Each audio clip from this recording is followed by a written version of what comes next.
తులారాశి జాతకులు మరొక 4 రోజుల్లో ఇలా చేశారంటే ఒక్క పైసా కూడా మీకు మిగలదు. మీరు వింటుంది వాస్తవమేనండి.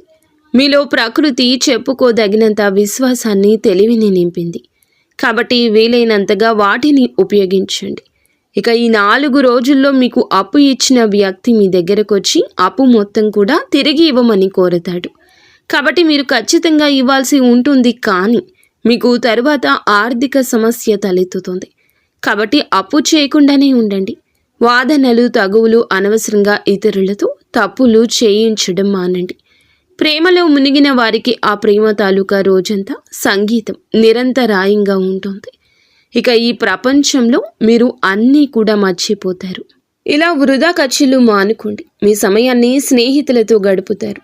కానీ మత్తు పానీయాల నుంచి దూరంగా ఉండండి. ఇది వృధా సమయం లాంటిది.